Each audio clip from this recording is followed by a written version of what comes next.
Boa tarde a todos. Mais uma vez vamos ter um seminário de religião e ciência. Uma pergunta muito interessante, muito atual. Será que existe vida fora da Terra? E o professor Tiago Guerreiro, que está aqui, tinha falado sobre isso há tempos atrás. Uma novidade é que estão aparecendo muitos compostos químicos orgânicos no espaço.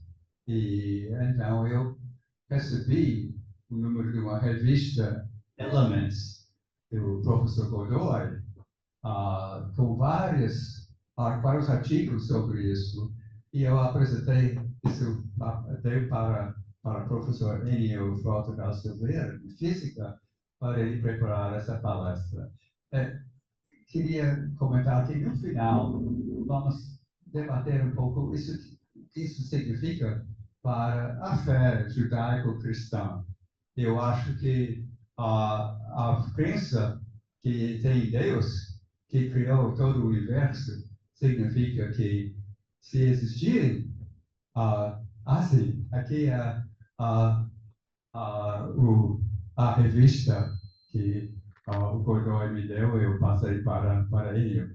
Mas se existe vida inteligente fora da Terra, então são igualmente amados e cuidados por Deus como nós. Mas, sem mais, Enio tem uma preparação muito boa, graduação e mestrado aqui, depois doutorado de Estado na França, em Orsay, Paris Sud.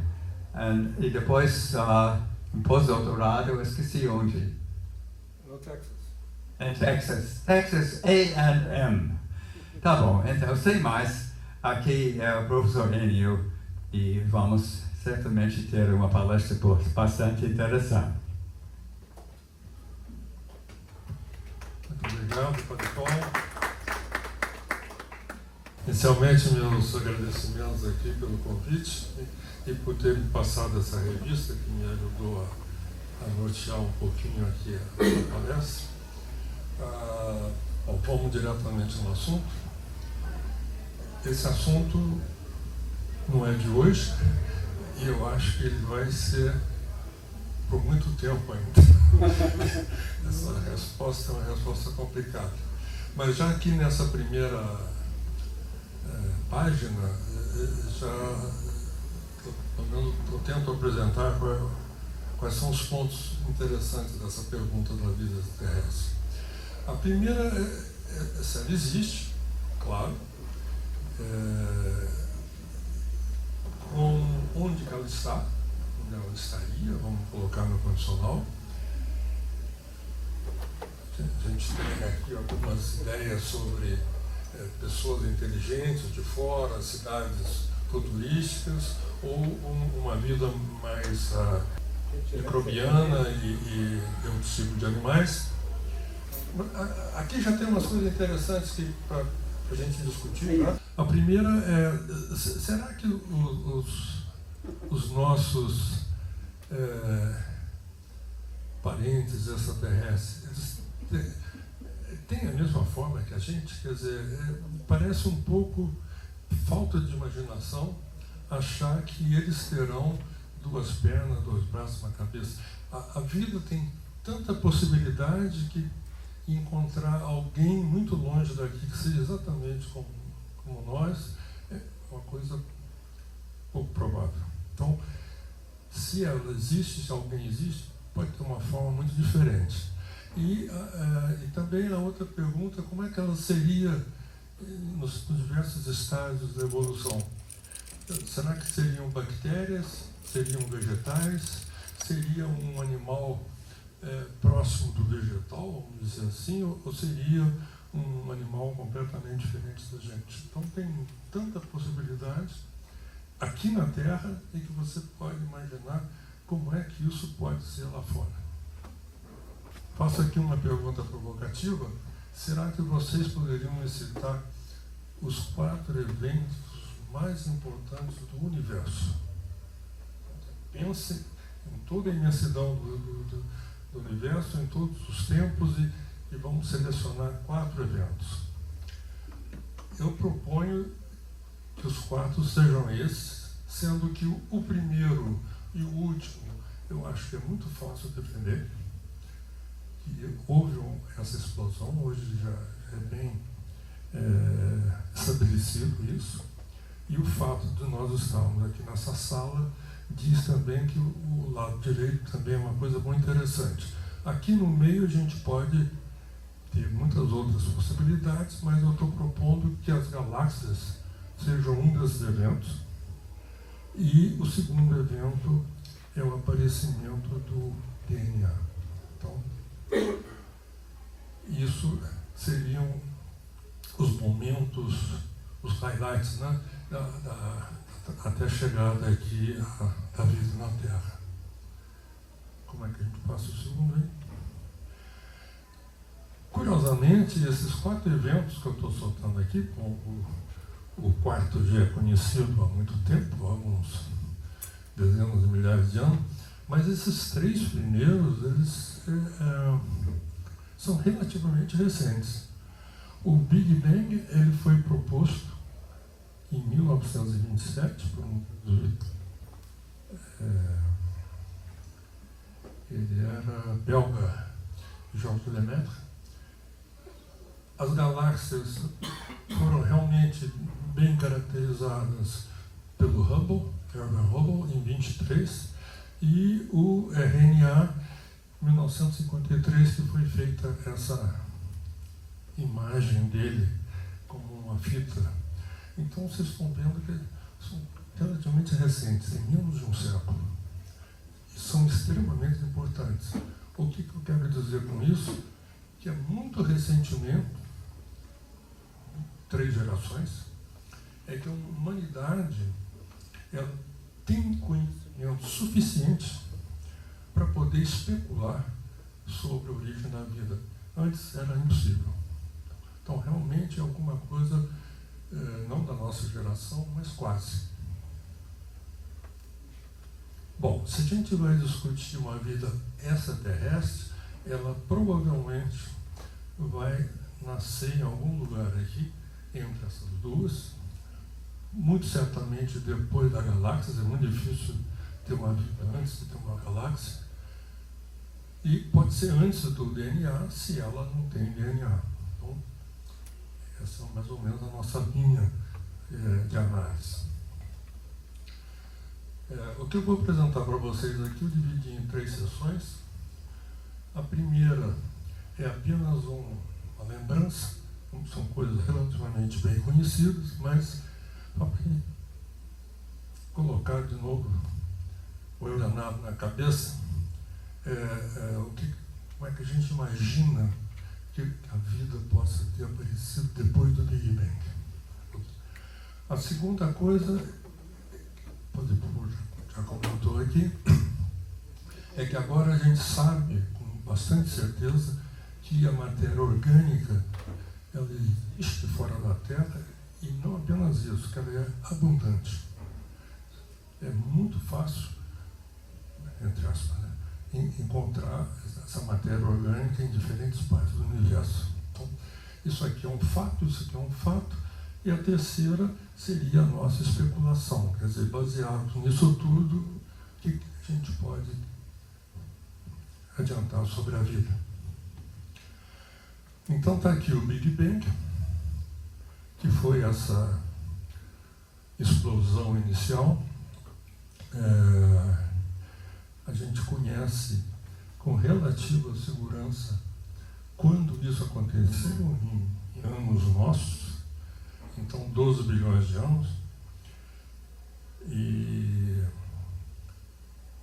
a seguinte, por favor. O que a gente pode dizer, o que acontecia antes desse evento? Eu diria que nada. Primeiro, as nossas leis, elas não são das circunstâncias. Leis que eu digo, leis físicas. Então, especular em cima das leis que nós conhecemos é impossível. Então, as leis não se aplicam. Isso aqui é uma opinião minha, eu acho que é difícil para muitos filósofos, físicos, admitir a criação do universo a partir do nada. Quer dizer, nada no sentido literal da palavra. Esse aparecimento é uma coisa meio chocante, pelo menos para a lógica. É muito mais fácil aceitar uma ideia de uma reformatação. Quer dizer, havia alguma coisa antes e aquilo que havia antes foi reformatado para o universo que a gente conhece. Então, vamos esquecer o que estava antes, vamos pensar para frente. Algumas pessoas dizem que nessa região aqui não se pode mesmo definir tempo e espaço. Então, aqui fica no campo das especulações. Eu estava dizendo que houve uma explosão em T igual a 0 e nesse momento o universo estava praticamente reduzido a uma esfera de 1 centímetro de diâmetro e o que tinha dentro dessa esfera? Energia eletromagnética. Significa fótons. Então, só tinha fótons, matéria não existia.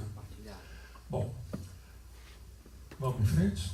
Seguinte, num tempo muito curto, nanosegundo, 2 desses fótons interagiram formando um par de partículas, matéria, antimatéria e outros. Então, num tempo muito curto, essas partículas fundamentais, muito leves, chamadas leptons, foram formadas. 1 microsegundo depois, um outro tipo de força apareceu. Isso aqui é uma força eletromagnética, força elétrica. Aqui já apareceu uma força nuclear, formando os quarks, e 3 quarks formaram um próton e nêutron. Então, num tempo de microsegundo, nós já tínhamos um universo que era composto por fótons ainda, elétrons, prótons e nêutrons.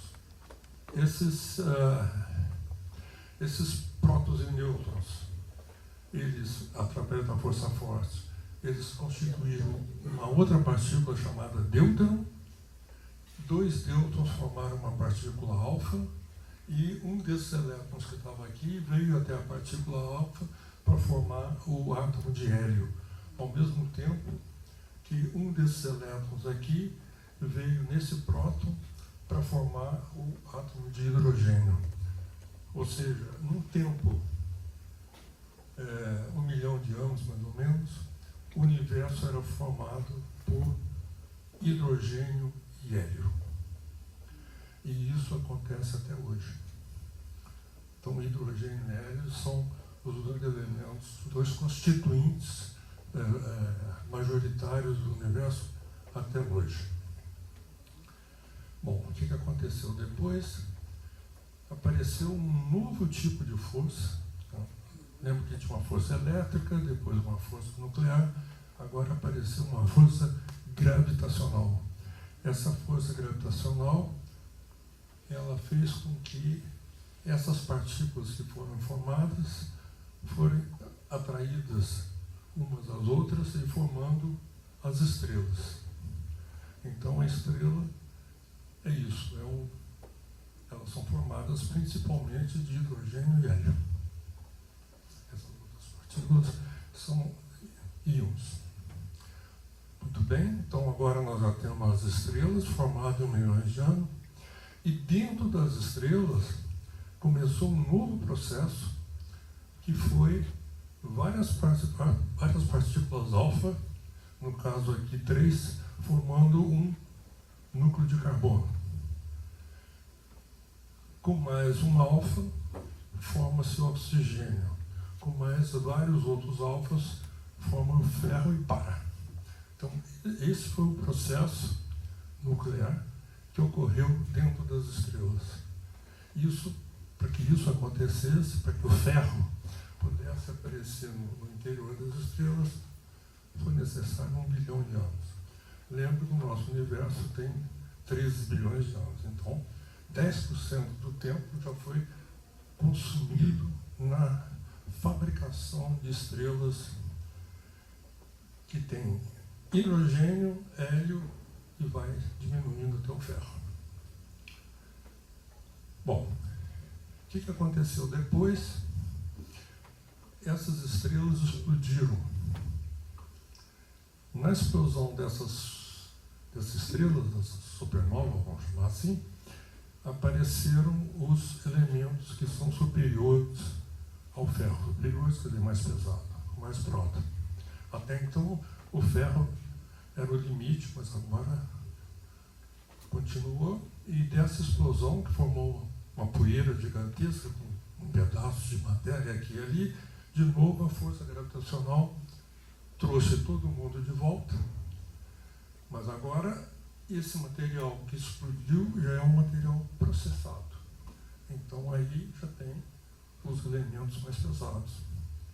E dessa poeira, então, é que foi formado a galáxias e o sistema solar em particular e os planetas.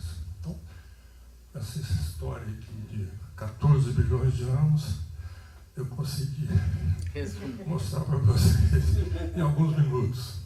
Bom, daí vem uma frase muito conhecida, que nós somos pó das estrelas. E somos mesmo, porque nós viemos dessa explosão. E o fato de a gente ter ferro na hemoglobina mostra que o ferro foi feito no centro da estrela, senão, se não tivesse a estrela, não teria ferro. Muito bem. Então, para quem gosta um pouquinho de química, aqui está a tabela periódica, bem conhecida, mas o que é interessante ver nessa tabela periódica é que a vida, e a vida está aqui nessa coluna, aqui está o peso em gramas ou quilogramas, se vocês tirarem entre zero, dos elementos no nosso corpo humano. Então, vocês olhando aqui, de longe, um corpo humano de 60 quilos. 40 quilos é oxigênio. 40 quilos nosso é oxigênio. Depois vem o carbono, depois vem o hidrogênio e vem o nitrogênio. Esses 4 que estão aqui, eles já representam 98% do nosso corpo. Quer dizer, apesar de ter uma centena de elementos, apenas 4 são dominantes no nosso corpo. O que significa? A vida. Quer dizer, a vida, ela precisa essencialmente desses 4 elementos. Para que tudo funcione, ela precisa de alguns outros. Então, esses outros estão aqui, mas vocês notem que isso aqui dá uma dúzia. Então, da centena de elementos que existem na natureza, apenas uma dúzia nós precisamos na vida que nós conhecemos. Todos os outros elementos, chumbo, bismuto, polônio, urânio, para nós, vivos, são tóxicos. O corpo humano tem problema se aparece contaminação por mercúrio, contaminação por ouro, tóxico. O que a gente precisa mesmo é dessa turminha que está aqui.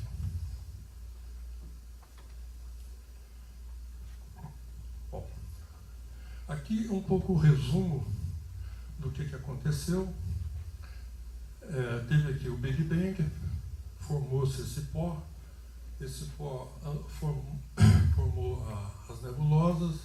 As nebulosas depois apareceram os asteroides, e nós chegamos aqui na Terra, e o que a gente pode seguir, um pouco parecido com o que eu tentei levar vocês, que é a gênese dos elementos, a gente pode também fazer a gênese das moléculas. Quando que apareceu o H2, quando que apareceu o CO. Então, vocês podem ver que aqui são todas combinações binárias daqueles 4 elementos. vocês estão vendo aqui, tá? Nitrogênio, carbono, e aí a coisa vai ficando um pouquinho mais complexa até os tempos atuais. O que a gente não vê? A gente não vê ureia. Até agora ninguém descobriu ureia no espaço. Então significa que a ureia é uma espécie de linha limítrofe do que a gente, quer dizer, o que a natureza conseguiu fazer sozinha no espaço e em todos os lugares. Por que em todos os lugares? Porque aqueles 100 elementos existem no universo inteiro. A física é a mesma no universo inteiro, a química é a mesma, então o universo inteiro isso deve ter acontecido e por isso que a gente vê essas moléculas em todos os lugares. Próximo. Bom, então, terminando essa sessão e vindo aqui para a Terra, a vida apareceu na Terra há 3 bilhões de anos atrás. 3. O universo tem 11. Como é que a gente sabe disso? Aqui tem 3 marcas. Aqui não tem nenhuma matéria orgânica, mas tem o efeito delas. Então, isso que vocês estão vendo aqui foi um efeito dessas cianobactérias. Os micróbios também, os que a gente conseguiu descobrir até hoje, 2 bilhões de anos. Os fósseis mais antigos que a gente conhece, 1,6 bilhões de anos. Então, aqui é o início da vida como nós a conhecemos. Ok, então com isso encerrou aquela primeira sessão, que foi uma espécie de recapitulação do que a gente mais ou menos entende. A segunda parte é dizer que a matéria orgânica ela existe no universo. Bom, então vamos pegar aqui 2 exemplos. São 2 asteroides e eles foram visitados por 2 sondas. E essas sondas descobriram nesses 2 que estão aí, uma série de moléculas orgânicas e nesse aqui, aminoácidos nucleobases do DNA. Então, vocês estão vendo que já lá, nesse mundo completamente inóspito, as bases do DNA já estão lá. Outros exemplos, aqueles 2 que eu mostrei para vocês, a sonda foi lá e trouxe a amostra até a Terra. E nesses 2 casos aqui, a amostra foi feita no lugar. Essa aqui é a Rosetta, que descobriu nessa nuvem, nessa cauda do cometa, glicina. Então, glicina é um dos aminoácidos.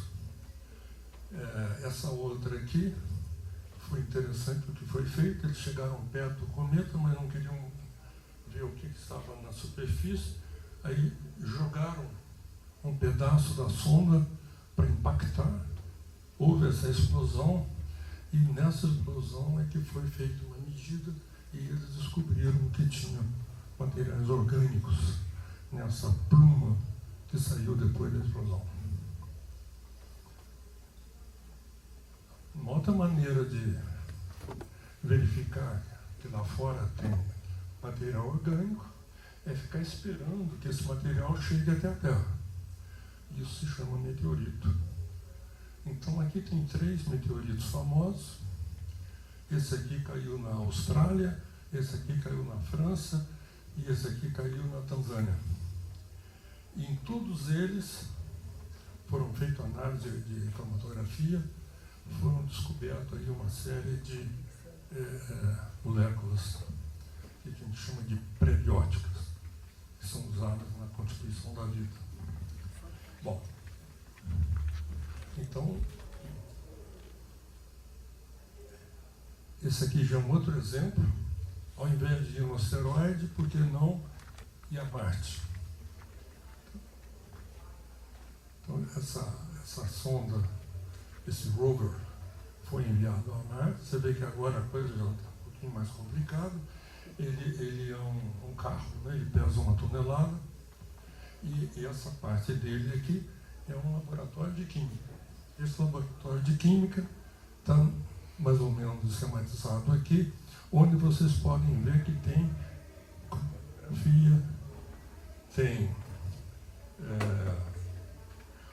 um quadrupolo para fazer espectrometria de massa, tem entradas para aspirar a atmosfera e fazer análise da atmosfera, enfim. Então, todo esse laboratório de química ficou lá por uma dezena de anos, inclusive sofisticado, né? Vocês estão vendo que aqui está uma broca. Você pode fazer um furo para tentar pegar alguma coisa que esteja abaixo da superfície. Qual é a lógica? Se tiver algum micróbio, pode ser que ele não sobreviva na superfície de Marte, porque tem muito ultravioleta. Marte tem pouca atmosfera, mas se você faz um buraco, pode ser que ele seja lá, pode ser que você pegue uma minhoca, assim.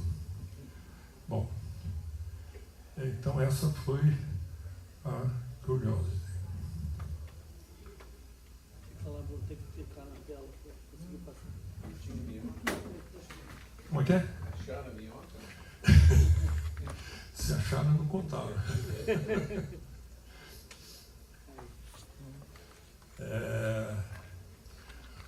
Mas acharam outra coisa interessante. Como agora nós estamos falando de equipamentos que pesam 1 tonelada, quer dizer, o tipo de laboratório de química já um pouco mais sofisticado, dá para fazer pesquisa sobre moléculas mais pesadas. As muito pesadas não é possível, você tem que trazer para a Terra. Então, o que foi que eles encontraram? Eles encontraram essas 3 moléculas. Vocês podem ver que tem 10 carbonos, 11 carbonos, 12 carbonos, e tem esse jeito de... parece uma cobrinha. Eles são alcanos e eles foram identificados em Marte. Por que eles são importantes? Porque tem uma outra molécula muito importante para a vida, que é essas moléculas que fazem membranas. Toda a vida tem membrana. Todo ser tem que ter um invólucro.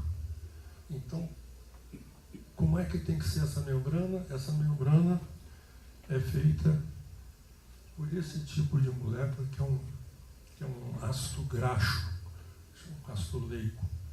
Esse ômega 3, ômega 6, ômega 9 que a gente toma na farmácia é isso. Então, o que são esse ácido leico? Esse ácido leico é uma dessas moléculas em que se colocou aqui uma carboxila, transformando no ácido. E isso faz com que ela tenha uma polaridade e faz com que ela fique toda ordenada, e é assim que se faz a membrana. Então, isso aqui pode ser um fragmento disso aqui. E isso aqui é muito importante, porque é a membrana da célula. Se existiu algum micróbio lá, e se ele foi fragmentado, ele pode ter deixado isso aqui. Então, daí a importância. Bom, tentando um pouco fazer um resumo aqui dessa parte. No sistema solar, através de amostras, examinando meteoritos, asteroides, cometas e Marte, foram descobertos uma série de moléculas orgânicas. Fora do sistema solar, esse tipo de estratégia não é possível. pelo tempo que você precisa para chegar lá. Então, você não pode levar ao laboratório. Então, você tem que fazer de outra forma. Você tem que analisar a luz que é emitida por eles. Então, significa pegar toda a radiação eletromagnética emitida por eles, principalmente a radiação infravermelha, e isso no telescópio que faz, e isso então é analisado. Então, o que se descobre? Esse aqui é um dos telescópios que está fazendo isso. Isso é uma fotografia que ele tira do espaço em infravermelho. Depois, eles vão escolher um ponto desse e vão fazer o espectro daquela radiação emitida. E assim que foi descoberto outras moléculas orgânicas. Então, fora do sistema solar, usando essa técnica de espectrometria óptica, tem-se a certeza de que essas moléculas estão presentes lá no momento e há muito tempo que estão lá. Bom, então, espero que eu tenha convencido vocês que matéria-prima não falta. Falta agora é fazer o gol. Fazer o gol é fazer a vida. Então, será que a vida extraterrestre existe? Vamos lá. Então, está aqui uma listinha de testes que você pode fazer para descobrir se tem vida lá fora. A primeira é a mais óbvia. Se você receber visita de alguém no disco, tem vida lá fora, não tem a menor dúvida. A segunda maneira é se você entrar em contato com ele pelo rádio. Ô mamãe, você está bem? Então, tem vida lá fora. Se eles não falam com você, mas se você observa a casa onde eles moram, também tem vida lá fora. Então, essas três maneiras de checar se tem vida, você vai saber se a vida que você está vendo é uma vida inteligente. Agora, pode ter vida e ela não ser inteligente. Então, você não vai conseguir falar com eles. Então, você tem que usar outras estratégias. Quais são elas? Uma a gente já comentou aqui, que é enviar uma sonda e fazer uma análise química.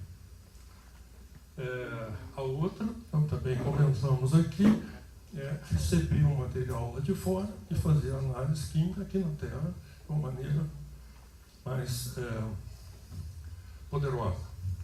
E uma outra, que é a nossa brincadeira aqui na PUC, é fazer simulações de experimentos. Quer dizer, tenta fazer em laboratório o que estaria acontecendo lá fora. Como aqui você também tem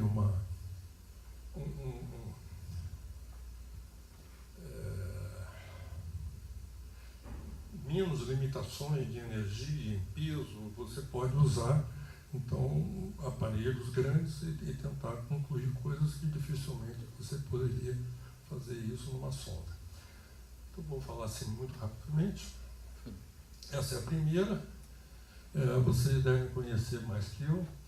Existem centenas de pessoas que dizem que viajaram no disco voador, parará, ou que viram os extraterrestres. Né? O Maurício aí tem certeza que conhece esse camarada aí, se bem que esse aí não é, esse é do Spielberg. Mas enfim, esse aqui também foi muito famoso em Novo México. Na Califórnia é quase uma mania de ver disco voador e de ver relatos. Vários países já fizeram pesquisas de uma maneira séria, a Força Aérea Americana, a Força Aérea Brasileira, para ver se entraram em contato. Mas, pelo menos até onde eu saiba, nenhuma evidência concreta aconteceu. Tem sempre suspeita, tem sempre coisas não bem explicadas, sinais misteriosos, mas aquele camaradinha que chegou e tal, e brincou com a gente, acendeu a luzinha, nada. Bom, Então, tem a outra possibilidade muito interessante, vamos entrar em contato com ele. Essa figurinha aqui, eu gosto dela, porque ela me diz mais ou menos o que a gente é capaz de fazer. Se você conversar com alguém da engenharia elétrica, eles vão dizer para você que se você tiver um transmissor de 10 megawatts, é um transmissor muito potente. 10 megawatts.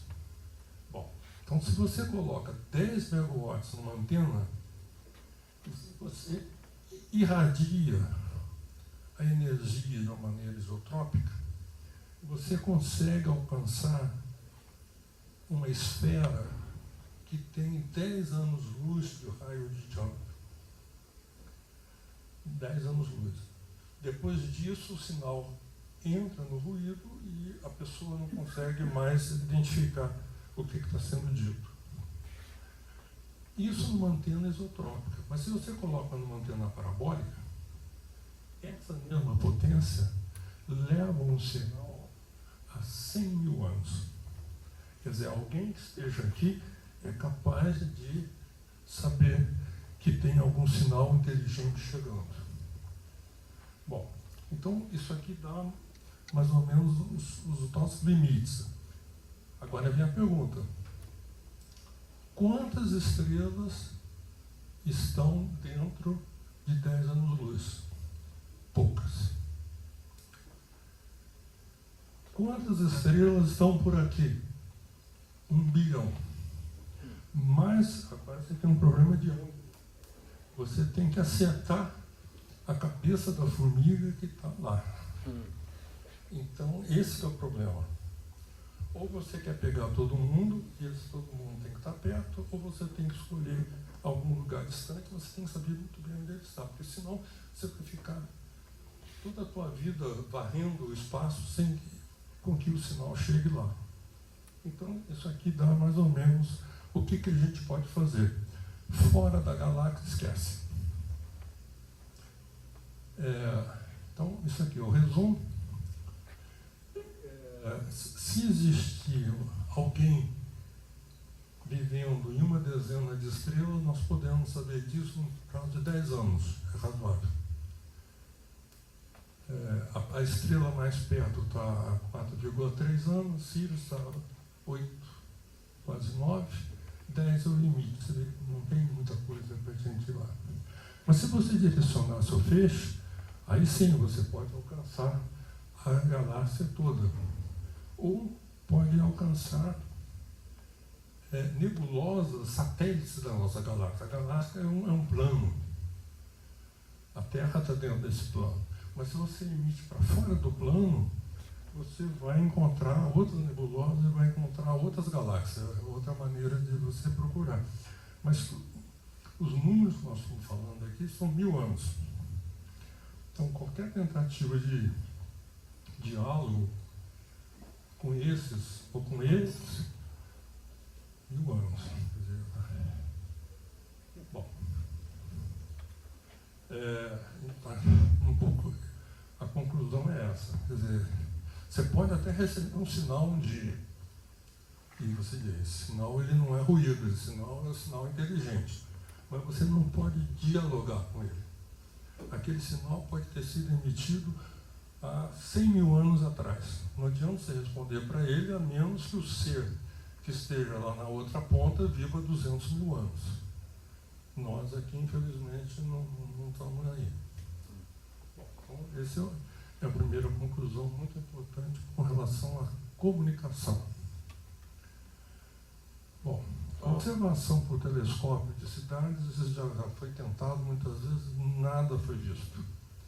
Então, todas as fotografias que a gente tem de telescópio não tem indicação nenhuma de nada. Zero.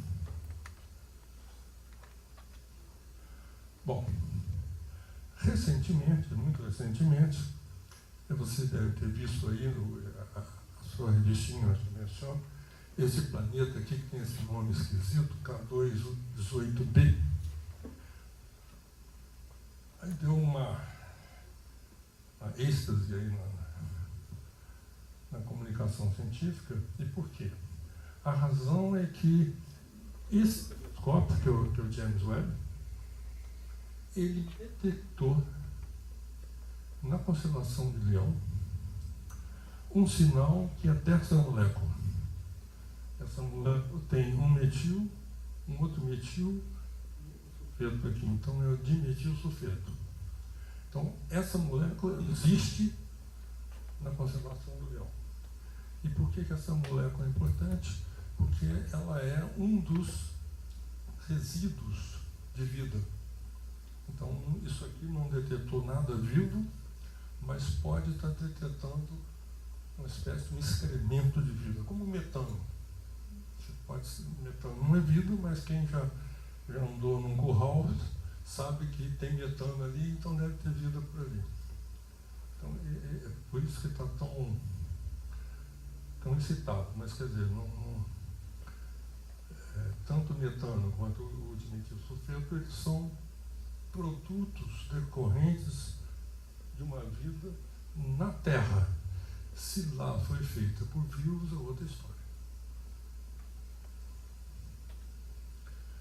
Aonde que esse planeta está? Se você pegar aqui as constelações equatoriais, Leão está aqui, e essa estrelinha, ela está aqui dentro do... Quer dizer, constelação ela não é núcleo, constelação é direção, né?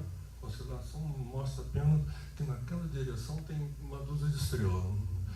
Elas não precisam estar juntas. Uma pode estar aqui, a outra pode estar lá. Então, nessa direção do Leão, tem essa estrela, e essa estrela tem planetas, e tem este planeta aqui, que é o B, que tem as seguintes características. Ele não é um planeta gasoso, ele é um planeta rochoso. Segunda coisa, tem água. A Terra é rochosa e tem água. A temperatura dele varia em menos 73 e 46. Isso é uma coisa mais ou menos que chega à Terra. Se você vai no polo, vai no Saara, você está nessa região. Então significa que são temperaturas parecidas com a nossa. E o que tem na atmosfera dele? Hidrogênio, CO2, metano e o dimetil sulfeto. Então, aqui pode estar um sinal de que, tanto por isso, quanto por isso também nós expelimos CO2, né? Então, uma maneira de saber se a gente está vivo é ver se tem CO2 onde a gente está. Se não tiver, está morto. Bom, a gravidade lá é muito parecida com a gravidade da Terra. Quase igual à gravidade da Terra. Então, é um planeta que a gente talvez pudesse fugir para lá. O problema é isso aqui, né? 124 anos-luz. A luz chega lá em 100 anos, mas a gente vai chegar em 100 mil anos. Tá bom. Esse é um projeto chamado SET. É um projeto que ficou muito famoso durante décadas, porque ele começou com o apoio da NASA, o Carl Sagan falou muito sobre ele, o Steven Spielberg deu dinheiro para esse projeto. Eu sei que ele tem um orçamento anual de 20 milhões de dólares e ele é cheio de antenas, essas antenas ficam querendo comunicar com as pessoas. Bom, em poucas palavras, nada foi descoberto esse tempo todo. Quer dizer, começou 60, né? Nós estamos falando de 60 anos, com muito dinheiro investido, e na realidade não tem nada certo. De vez em quando aparecem uns sinais, que eu acho que talvez seja, aí tem um pessoal da análise de sinais e nada. Então, não é por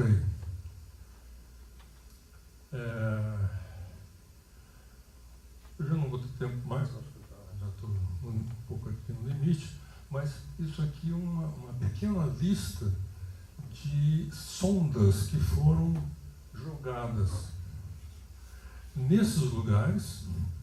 Então, isso aqui é um cometa, então asteroide, Marte, cometa, Lua, por esses países, nesses anos, que eu já tenho há muito tempo.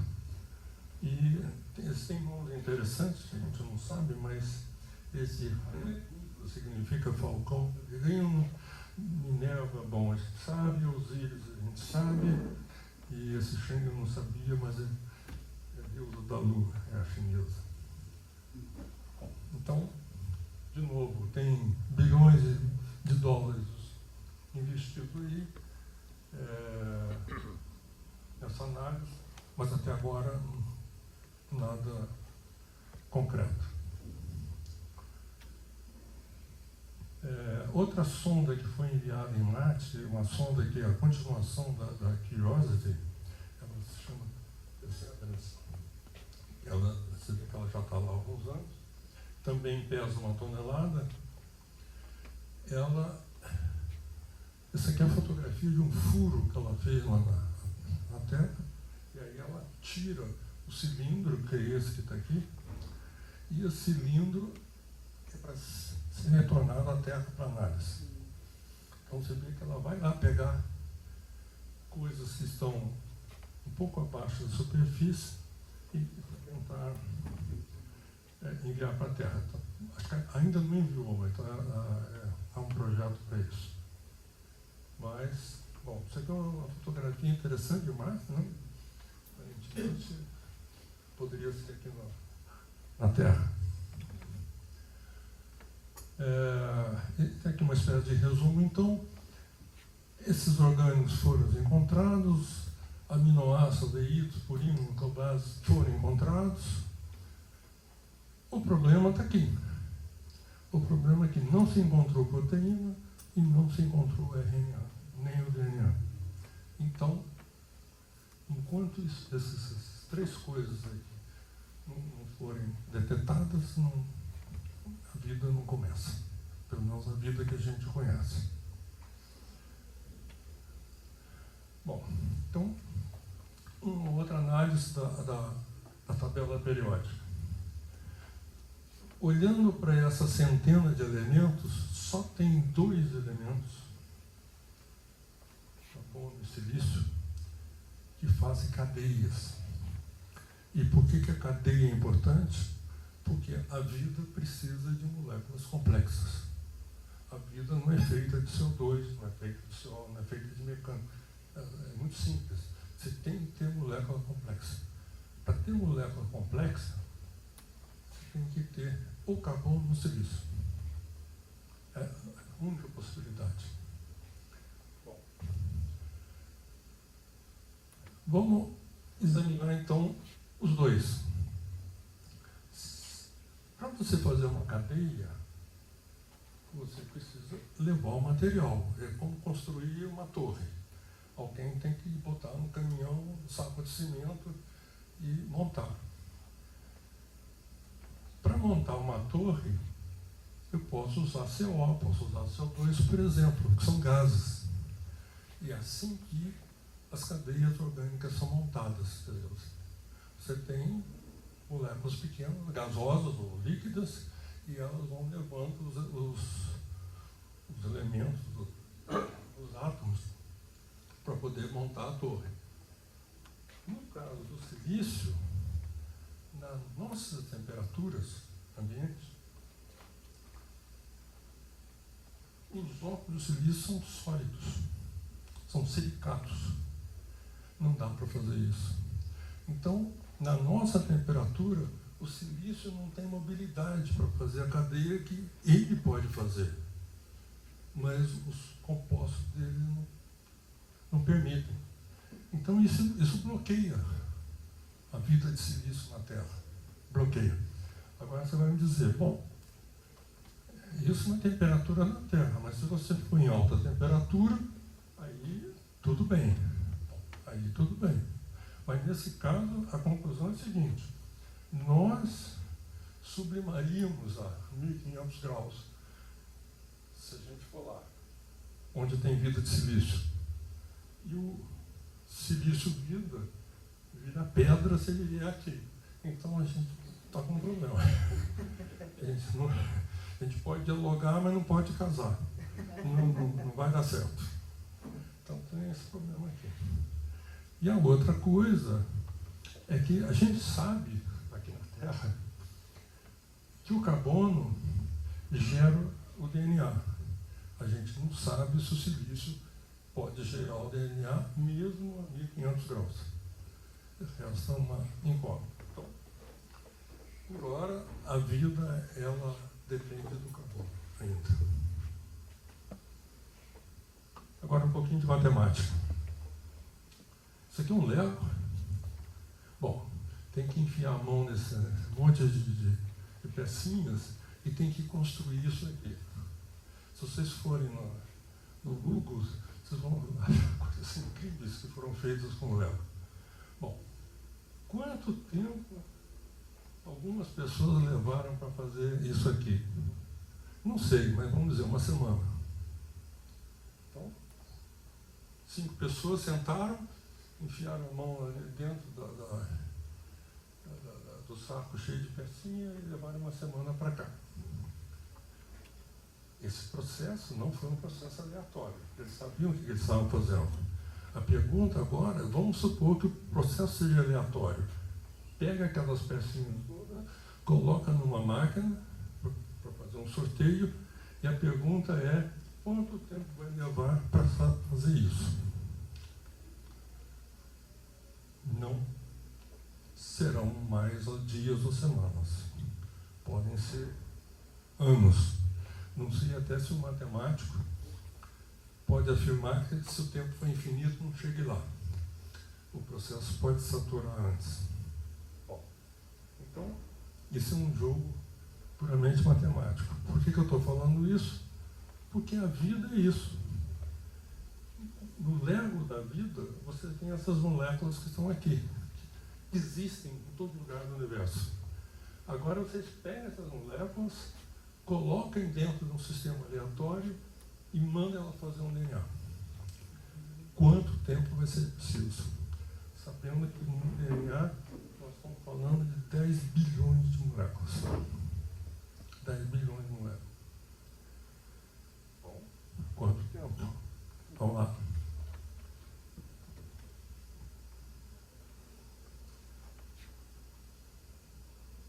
Então a pergunta de matemática é essa. Eu quero fazer esse sistema usando um algoritmo aleatório e eu disponho para isso pessoas em 10 bilhões de estrelas com um tempo de 10 bilhões de anos. É claro que a probabilidade é muito pequena, mas os tempos também são gigantescos, o universo é gigantesco. Isso se chama matemática indeterminação. Quem é que ganha? Alguém vai ter que fazer essa conta. Se essa resposta aqui for um número muito pequeno, só tem vida na Terra, porque é tão provável que mesmo no universo muito grande não vai dar certo. Ao contrário, se essa resposta aqui não for um número muito pequeno, então a chance de ter vida em outro lugar do universo é grande. Então esse é alguma coisa para estudar. Bom, tentando agora finalizar, o que parece? Que a vida sem carbono não dá certo, a vida com carbono sem DNA é pouco provável, porque o DNA é a maneira, é o algoritmo para fazer aquela cadeia grande, para levar a memória, para abandonar. Com o DNA, não tem problema, a gente faz. Ok? Então, concluindo. A vida na Terra não apareceu por acaso. A vida da Terra usa muitos poucos elementos químicos. Carbono, hidrogênio, oxigênio, nitrogênio, fósforo. enxofre. Esses elementos são os mais abundantes no universo. Interessante. A vida não foi feita por acaso, mas o processo que fez a vida usou material abundante. Ela se baseia na química do carbono, que a gente, até o momento, acha que é a única maneira de fazer o DNA. A gente não conhece outra. A química do silício, não dá para afirmar, mas provavelmente não vai gerar DNA. Até hoje, apesar de todo o investimento feito por diversas nações, não há evidências concretas de vida fora da Terra. Os relatos que a gente tem são relatos que não dá para verificar. Mas o sistema solar ainda não foi, digamos assim, pesquisado de uma forma completa. Ainda pode ser que ainda haja micróbio em algum satélite, na Europa, Encelado, Titã. Pode ser que ela tenha existido em Marte. Marte teve água, pode ter tido micróbio, a água foi embora e o micróbio morreu. Mas ele pode estar lá. E pode ser também que alguns tipos de micróbio existam na atmosfera de Vênus. Marte e Vênus são as duas únicas chances do sistema solar. Bom, fora do sistema solar, eu espero que eu tenha mostrado para vocês, é impossível dizer. Com bilhões de estrelas, bilhões de... Cada estrela vai ter vários planetas, não sabe, não tem informação suficiente, não tem muito pouco. Para que a vida aparecesse na Terra, muitas condições foram necessárias. O que mostra que a vida é uma coisa improvável de acontecer. Agora, como você tem um universo infinito e um tempo também enorme, pode ser de uma coisa muito pequena, algumas certezas existem em alguns lugares. Pode ser. Até recentemente, 7.400 planetas foram descobertos fora do sistema solar. Bastante. Então, no sistema solar está restrito a Terra, Marte e Vênus, mas agora, como tendo mais de 7.700, tem que ver as condições dele. Então isso aumenta a chance de em algum lugar ter vida. Sendo que esse aqui, ele tem esses pontos favoráveis que eu mencionei. Agora, a estrela mais perto do Sol, de nós, que chama Próxima Centauro, ela está a 4,3 anos-luz. A Voyager, que já está há décadas passeando, vai chegar lá daqui a 20 mil anos. Não sei se quem é. Não sei se tem vida lá, mas aqui pode ser que já não tenha mais. Aí é outro problema. Bom, mas de qualquer forma, mesmo que a humanidade, sobreviva e que tenha vida nessa estrela, que é a mais próxima, então é o caso mais favorável, a gente precisa de 8 anos entre uma pergunta e uma resposta. Ou seja, pode ser que tenha um diálogo, mas não vai ser um diálogo fácil. Então, por enquanto, se eu tenho que dar uma resposta, é que a gente está só nesse universo. Obrigado.